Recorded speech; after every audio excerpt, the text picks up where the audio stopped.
Haunted by my past, I discovered a family secret that changed everything. My parents weren't who I thought they were, and the truth led me down a dark path of betrayal and heartbreak. I, 24M, and my wife, 24, recently had our daughter in July. She is the best thing to ever happen to my wife and I, and we couldn't be more thrilled to have our little bundle of joy. She recently got sick while staying with her grandparents, my in-laws, while my wife and I took a trip for work. For context, my in-laws are really big into LifeWave X39. It's a patch that supposedly helps regrow stem cells by reflecting light rays back into your body, allowing your body to produce more stem cells to fight off diseases and sickness. If you ask me, it sounds like snake oil, and my wife agrees, calling it a pyramid scheme. The only way to get said patches is by spending well over $1,000, and then you're tasked with selling the patches yourself. It's essentially some multi-level marketing product, where the more patches you sell, the more money you make. Falling right in line with my wife's comparison to a pyramid scheme, but MLMs are somehow legal. Now, I tried doing research on X39, and the only comments I've seen praise said product are brand new accounts never used before or after, or their entire profile is dedicated to shilling out for LifeWave X39. In my own research, they appear to just be overpriced stickers. They contain no medication, no special UV rays, or anything of the sort. They're literally just an overpriced sticker with an air bubble. But my wife and I have made it very clear that we wanted no part in X39, nor did we want our daughter to have it. Even if it's fake, we wanted no part in it, and on the off chance it did something, I didn't want our daughter to be used as their lab rat or guinea pig. Now, before we left our daughter with my in-laws, we provided them with some infant medication, just in case she got sick. Can never be too safe, you know? Well, we returned home from the work trip early because our daughter wasn't getting any better, so we picked her up and went home.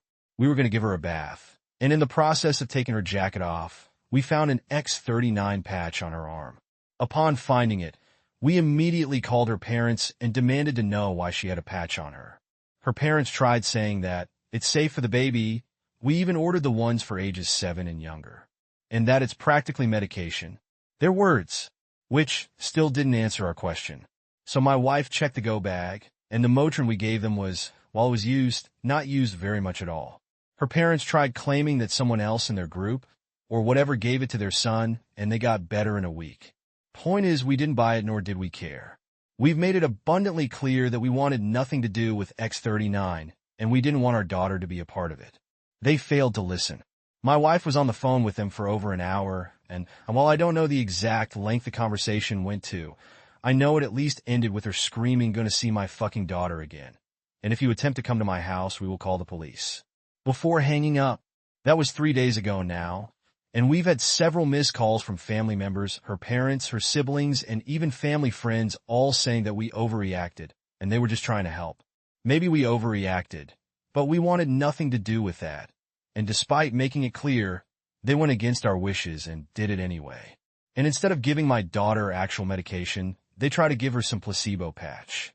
Her parents tried claiming that we're stopping them from seeing their only grandchild over something so small. But we didn't want to hear it. 8. AIDA has no consensus bot. OOP was NTA relevant comments. Linda Pandrix, I kind of think Ida for leaving your sick baby to go out of town.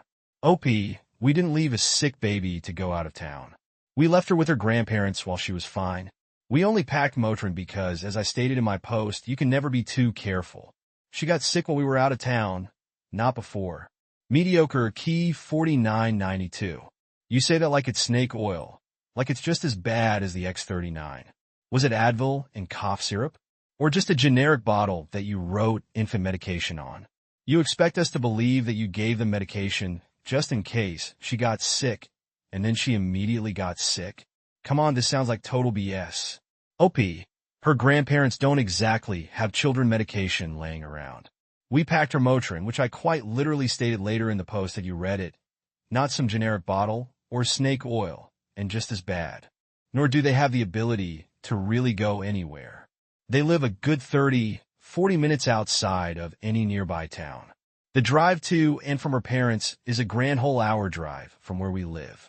And my wife and I quite literally work with sick people all the time. No, I'm not a doctor, nor do we have medical expertise. So my wife and I contracting something is usually pretty high. So we pack Motrin or whatever the store brand is that we'll buy every time we left her with her grandparents for more than a day. Update 1. About a month ago, I made this post ranting about my in-laws' weird obsession with a, for lack of a better term, cult regarding stem cell regeneration through patches, which clearly isn't a real thing. There's been some development on that end. And while I'm confident things will likely end here, I wanted to give a quick update for those who may have been curious. I'm writing this on the toilet at work, so don't mind the rooshiness of it all. After my wife essentially cut ties with them, and we all received a million phone calls and text messages from family and friends, things quieted down for about a week or two. We started having my sister watch our daughter instead when we had to work. We haven't had another out-of-trip town since the initial post, however. Through those couple of weeks, we never really heard anything beyond a couple of supposed shit-talking posts on Facebook bitching about us, but I can't seem to find the posts. We thought things were probably, hopefully, going to end there, but boy were we wrong. And this is quite the jump from the last post. My wife and I were visited by CPS about 2 weeks ago or so, after they received concerning calls about supposed child abuse and negligence within the household. Of course, nothing like that happened, and the caseworker was very quick to see that. We had asked who reported her, and while she couldn't say, we had a suspicion it was from her parents. We were completely helpful and cooperative with the caseworker. And after she left that night, my wife called her mom up and asked her if she's the one who called CPS. Surprisingly, her mother took full accountability, but, not so surprisingly, tried to spin it around in her favor, claiming that she did it for our own good, because our daughter was sick and she wasn't getting any better when she was there, so clearly we were doing something awful as parents. Kids get sick, it happens, but they're also extreme anti-vaxxers. Not just COVID, I mean everything. From even something as trivial as the flu shot. Yet, they're willing to shill out thousands of dollars for some supposed stem cell regeneration sticker. The fucking hypocrisy and irony in their bullshit is unmatched. My wife didn't really know how to react to that, so she basically told her mom to go fuck herself, and she wants nothing to do with her again. I know I saw a few comments on the last post saying maybe we shouldn't have cut them out entirely, but now I'm starting to question why we didn't cut them out years ago, before our daughter was even a thought in our heads. About a week after the first audit, my mother-in-law showed up to our house on my day off while my wife was at work and essentially demanded to see our daughter, forcing her way into our home by pushing past my arm. When I told her to get the hell out of my house, she had no business matching in here like that. She essentially told me that I'm unfit to be a parent because I'm depriving my daughter of help she desperately needed because she's clearly a very sick child. My daughter is perfectly healthy right now, and in fact has had no stuffy nose and no high temperature, nothing. I told my MIL straight up that she was batshit insane. I went off on her about how she lied to us, went against our wishes, had the audacity to call and lie to CPS, and then show up at our house unannounced, lie, uninvited, and march herself inside, as well as everything about her X39 LifeWave bullshit. We argued there for a while, before I finally got so fed up. I told her to leave my house before I called the police. She stormed out of the house, and in true Karen fashion, said this isn't over. Before slamming my door, I immediately called my wife, who was, of course, irate. The following morning, we filed a restraining order at the courthouse from her mom and dad, because they're clearly not in their right mindset. The caseworker had to audit us a few more times as per their guidelines over the past 2 weeks. And yesterday was her last day, where she informed us that we're doing good and she's sorry for the trouble they caused. We kept her up to speed on the LifeWave shit, the showing up unannounced and the restraining order, and though she couldn't really take a side, she seemed apologetic. But my wife and I are pretty livid. We started looking at houses in another state to get as far away from her in-laws as possible. Our company has offices out there, so it's entirely possible we could just be transferred. So we're crossing our fingers that all goes well. The restraining order gets filed soon enough, and we'll get a place clear across the country so that this will hopefully be my last update. Update 2. Hello everyone. Thank you for being so supportive. I've read some of the comments, though not all. Far too many. And I know some of you have asked for updates, and so I wanted to give everyone an update for those still interested. Things aren't going to be as juicy in this post as the last two, but some new things have happened, so I'll just jump right in. After my in-laws called CPS on us for no discernible reasons other than we forbid them from seeing our daughter, things mostly quieted down. Some of you suggested that we should do more than just get a restraining order, so we bought some security cameras and had them installed all around our property, and our neighbors, who were pretty good friends of ours, was in the loop for the most part, and any time we had to go somewhere, not only did we have video cameras recording every time someone entered our driveway displayed directly on our phones, our neighbors kept us updated too. She stopped coming around for the first few months and she called CPS on us, but just a month before last, as we were preparing to move, my in-laws somehow got word we planned on moving states and attempted to block our driveway as her dad tried blocking the front door.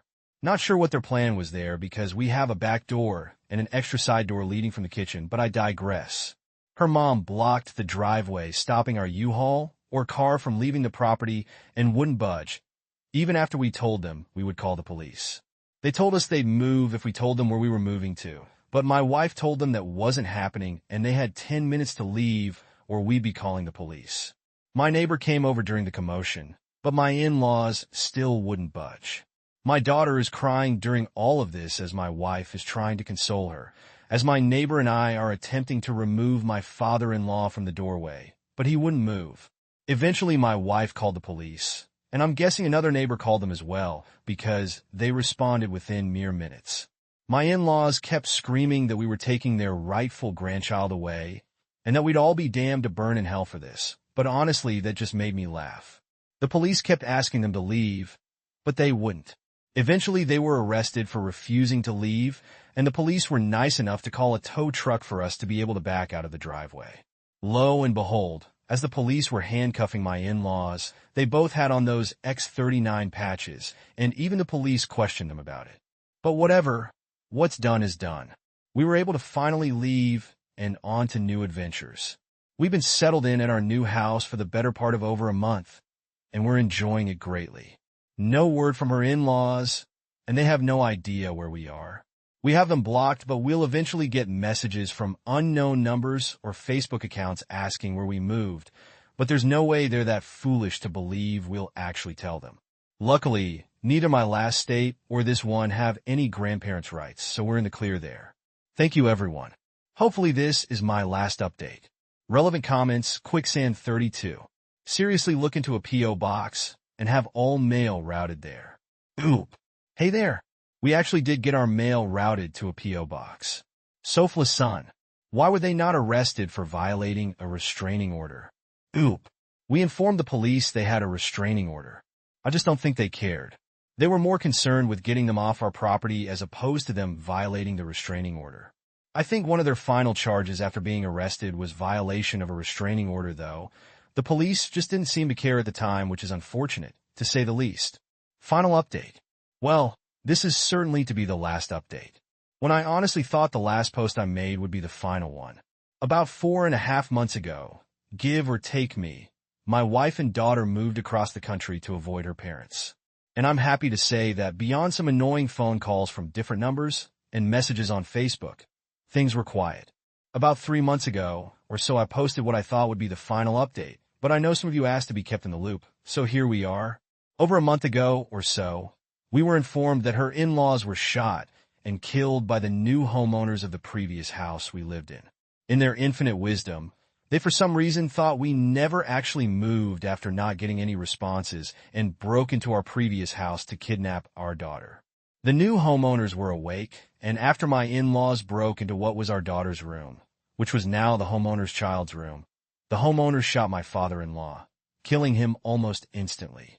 My mother-in-law tried to climb out of the window, but was shot in the back and succumbed to it while in the hospital. I don't have all the details.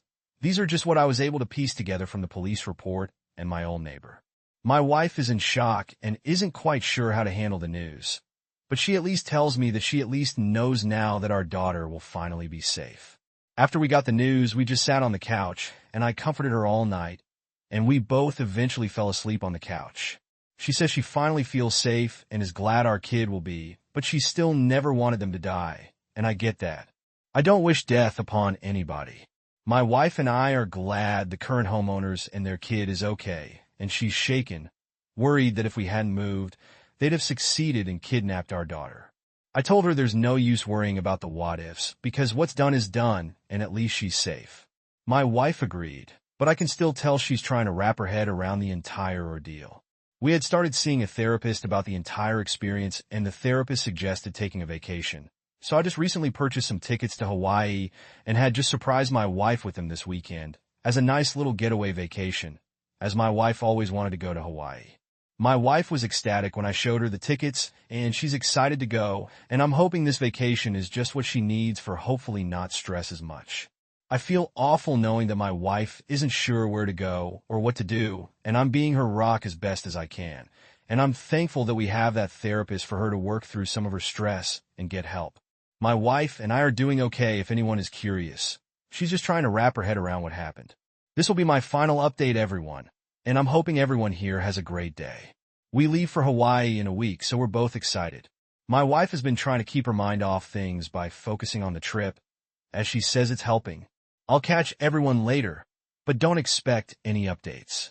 Goodbye, everyone. Thank you all for your support. Now to the next story, story 2. My boyfriend admitted he wishes I was still fat after I lost weight, and I'm so if asterisk he king pissed to process his hurtful confession. Original post, I, 21F, have been dating my boyfriend Adam, 28M, for almost 3 years now. I feel like some context is needed to accurately describe our situation. When I was 15, my older brother passed away in a car accident, and it threw me into a depression where I became very overweight. He was my best friend and meant the world to me. Losing him led me into the worst years of my life. A few months after I turned 18, I met Adam. He was one of my friend's older brother, and we hit it off. He's smart, charismatic, and I loved his sense of humor. Adam is also heavy, but he was so comfortable in his skin it really made me admire his confidence. I couldn't stand to even look at myself in a mirror, so this last year I buckled down and lost a very significant amount of weight, and now I'm even below my high school weight. I've never been this fit in my life, and I feel so good about myself.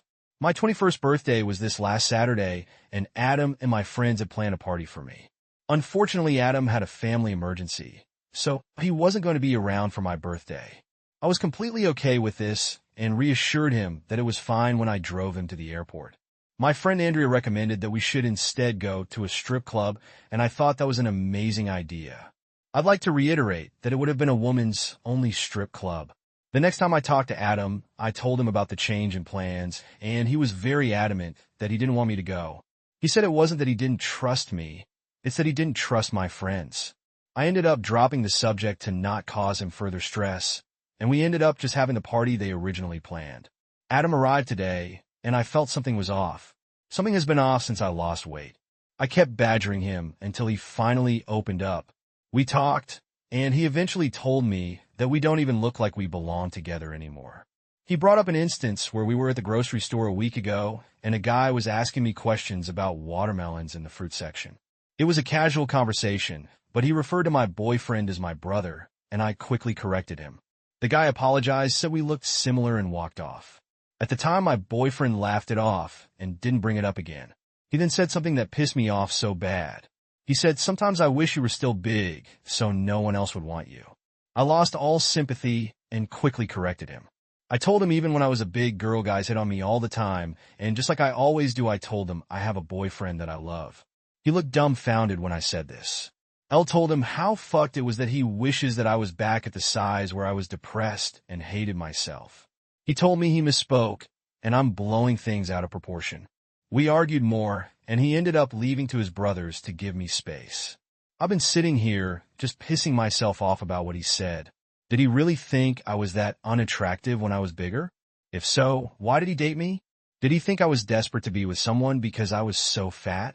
I just need some third-party advice. Am I overreacting? Relevant comments. Commenter 1, Ener, and he was a 25-year-old seeking out an 18-year-old to date. Trust that when you're 25, you'll see how big a gap that is. He was probably dating someone that much younger than him, because girls his age didn't want him, and he thought you'd be easier to control. Even if this wasn't an active thought, the second you took control of your body by losing weight, he was unhappy. A good partner hypes you up when you achieve something you wanted. They don't try to cut you down. This dude is not worth the time of day. Oop. Well, all I know is that his previous relationship lasted 5 years, and it was a girl he dated in college. I never really considered that he had the intention to control me, and I really hope that isn't the case. This is the first comment he's really made that cut me down, but now that I think about it, you are right. He hasn't really hyped me up either. Commenter 2, you are 21 and feeling good about yourself. Maybe it's time to lose about 300 pounds more of dead weight and leave the guy that snatched up an 18-year-old when he was 25 because he thought no one else wanted her. Update 1. I want to start by saying thank you to everyone for giving me their opinions and advice. It really means a lot to me. I debated if I should post again, but I need an outlet to vent. I've been laying here in the dark, and I've read basically all the comments, and I think an update is warranted. Basically, Adam and I are taking a break, and I've been crying my eyes out for the last few hours. He came home today, and we both agreed that we need to talk and get everything out in the open. He started off by apologizing for what he said, particularly the "sometimes I wish you were still big so no one else would want you part." I asked if he thought I was unattractive when I was bigger, and he said no, but he doesn't understand why I'm dieting and exercising the way I am. Adam said I shouldn't have to cook 2 different meals and should just eat what he does, and me going to the gym 6 times a week is obsessive. I told him that it makes me happy, bettering myself, and he said that it has completely changed me. Adam went on to talk about how all I really care about is my looks now. He said he liked my hair how it used to be before I went to a stylist. He liked how I used to paint my own nails instead of getting them done, and how I used to never wear makeup instead of how I have to have some on now before I go out. Adam then said he knows I lost weight because I was unhappy with myself, but he was always happy with me, and he doesn't understand why I have to keep trying to make myself hotter when I was already hot. We talked back and forth, but it felt like I was just doing everything wrong. Adam said that I don't ever want to do things he enjoys anymore, like play video games with him or binge watch movies, and he feels like I'm a different person. I have pushed him to go on walks with me or go to the gym in the past, but he's told me no, so I figured we just had our different hobbies. I feel bad because I see from his point of view I have changed, and I may not be the girl he fell in love with. I told him I love him, and he said he loves me too, but we need to separate for a bit and figure out if we're best for each other. I didn't argue. I just said okay and let him pack his things and leave. He's letting me stay in the apartment until I can move my stuff out. I've been crying my eyes out, and everything feels like a blur. I don't know where to go from here, and I feel like I ruined my first real relationship. Relevant comments. Commenter 1. You didn't really mention in your original post that you had started focusing so much on how you look besides your fitness regime, or that you had stopped enjoying the same activities, for example, gaming and movie binging. This isn't a criticism of you, but it does indeed sound like you have changed significantly from the person he knew, so perhaps separation was not a terrible idea. You are very young. I know it sounds cliche, but you will find someone else who you're more compatible with in future. It hurts right now, but you just need time. Be strong. OOP. Well, at the time it felt like me changing my appearance wasn't so much of an issue, since he never complained about it, but I see now I was wrong. Now replaying everything in my mind as reactions have always been indifferent whenever I would show off my hair or nails to him. I still would play video games and watch movies with him, but it wasn't as often as it used to be. For a time, that's all we did every day. I do appreciate your input, and I know it may sound dumb, but I'm holding out hope we work things out. Commenter 2. Taking a break? What the hell does that mean? Are you single or taken? Can you have a hookup or not see other people? Look, good luck, but you're going to get hit on and realize you're missing out on a lot of fun. I'm surprised he asked for the break. Seems he would be extremely worried that you will meet someone new and leave him. Oh, from what he said, he wants us to take some time apart and connect again. I was also confused by what this meant for us, but he doesn't want us to see other people for now. I know most people are suggesting we split up, but I get this sinking feeling in the pit of my stomach when I consider it. Update 2. I want to start by saying thank you to everyone who reached out. Your support has meant so much to me. To get to the point, I broke up with Adam a few days ago, and I'm still trying to process everything that happened. Things have been hectic, and I'm settling into my new situation. Last week I had decided it was time for me to move out of the apartment. Adam made it clear that our relationship wasn't going to improve unless we took time apart, and as bad as I felt, I knew he wasn't going to come back until I was gone. I knew I wasn't going to be able to move all my stuff by myself, so I decided to ask a coworker if they could help me. The only heavy things I had were basically my bed frame and dresser. The rest were just boxes and suitcases full of clothes. Last Monday, I asked my coworker David if he could help me move my stuff into my parents' garage. I know he used to work for a moving company, and he has a truck, so I was hoping he could do it for $100 at Lowell. I showed him pictures of my stuff, and he said he would just have to take apart my bed frame, but yeah, he could do it on Thursday, which was his next day off. I didn't have that day off, but I had PTO to cover it, so it was fine. Thursday comes, and David shows up to the apartment. I show him where everything is, and he goes out to his truck to get his tools. It wasn't more than like a minute or two when I hear Adam's voice yelling, "Did you fuck my girlfriend?" I immediately go into the living room and see David with his hands up looking very confused and Adam asking him, "Did you fuck her?" I swear this was the most humiliating thing that has ever happened to me. I could feel my face get red. I go over and grab Adam's hand and pull him into the bedroom. He's freaking out asking if David is the guy I've been seeing. I told him he's crazy and that David is my coworker and he's only here to help me move my stuff. He said he didn't believe me and he wanted to see my phone. I told him I didn't have anything to hide, but if he goes through my phone, that's a deal breaker for me. He waited a second before taking my phone and going through it. I stood there watching him open up all my socials, all my texts, and even scroll through all of my pictures. It was almost like a light switch went off in my head and whatever love I had for him was gone. I felt disgusted. I told him that I was breaking up with him and he looked shocked. He started apologizing and said he was coming over to tell me not to move out and that he wants me to stay with him, but he just freaked out when he saw me here with a guy. That's when I realized that Adam knows I work on Thursdays, so why was he even over here? I asked him this, but he just kept apologizing and begging me to not leave him. Something in me finally snapped, and I screamed at him to get out. I've been mad before, but I've never screamed at anyone like that. He just stared at me, turned around, and left. I immediately picked up my phone and blocked him. I found David in his truck and apologized to him and asked if he could still help me, and he said of course. After we had everything put up in my parents' garage, I went to pay him, and he said instead I could buy him lunch. I took him up on the offer because it would be cheaper than $100, and I suggested Applebee's LOL. It was nice getting to vent to someone who saw how crazy Adam was firsthand. After we were done, he went and paid and said I can get him next time. The breakup didn't really hit me until the next day, and even though I cried my eyes out, it felt good, like I got this huge weight off my chest. To be honest, it's almost scary how okay I'm feeling about it all. Maybe it hasn't fully sunk in yet, and I'll miss him when it does, but for now I feel fine. Thank you to everyone who's given their advice and helped me. I'm pretty sure this is my last update unless something crazy happens. Top comments. Commenter 1 will. The fact that he was there when he knew you were meant to be working is a huge red flag. Is he tracking you because WTF? Stay safe. Commenter 2. You need to check your stuff for air tags. It's super sus that he knew to be at the house when you were.